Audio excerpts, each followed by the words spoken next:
La campagne de vaccination a débuté en Centrafrique. Au CHU de Bangui, le Premier ministre Firmin Ngrepada a ouvert le bal en recevant la première dose d'AstraZeneca. Nous profitons de cette situation pour lancer un appel à la population centrafricaine éligible à cette vaccination de se présenter dans les différents centres de santé, a-t-il déclaré.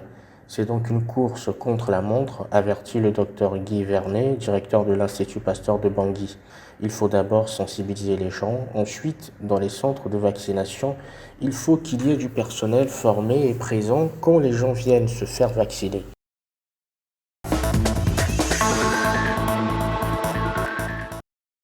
La directrice générale du Fonds monétaire international, Kristalina Georgieva, a déclaré lors d'un sommet à Paris qu'un montant supplémentaire de 285 milliards de dollars d'ici 2025 serait nécessaire pour répondre à la pandémie.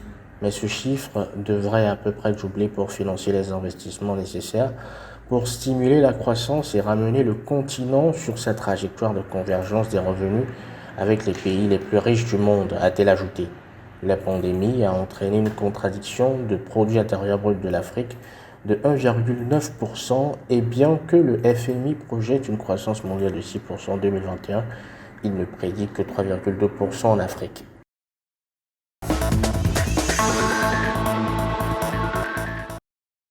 L'Afrique du Sud lancera lundi la phase 2 de son déploiement de vaccins dans le but de vacciner 5 millions de citoyens âgés de plus de 60 ans d'ici la fin juin, a annoncé son ministre de la Santé. Ceci est à condition que l'approvisionnement en vaccins circule comme prévu.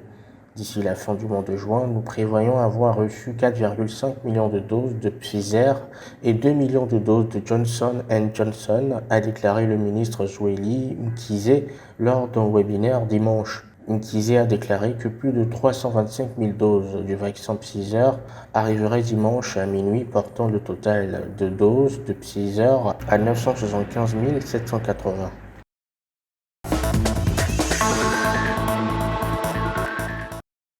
Les livraisons de vaccins contre la Covid-19 sur le continent africain via l'initiative internationale COVAX sont presque à l'arrêt. La division africaine de l'Organisation mondiale de la santé s'inquiète de cette situation. Ces 3 derniers mois, seuls 18 des 66 millions de doses attendues ont été réceptionnées. 24 millions d'Africains ont pour le moment reçu une dose de vaccin et 5,5 millions les 2 doses nécessaires. C'est trop peu pour la directrice régionale de l'Organisation mondiale de la santé, Matshidiso Moeti. L'organisation en appelle à la solidarité internationale.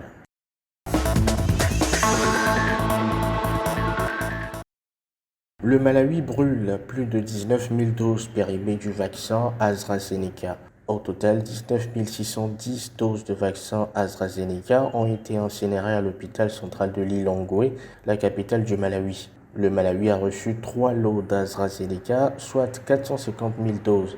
Mais le problème, c'est que le dernier lot, 100 000 doses envoyées par l'Union africaine, n'avait une durée de conservation que de 2 semaines. Pas assez donc pour les écoler avant leur date de péremption mi-avril.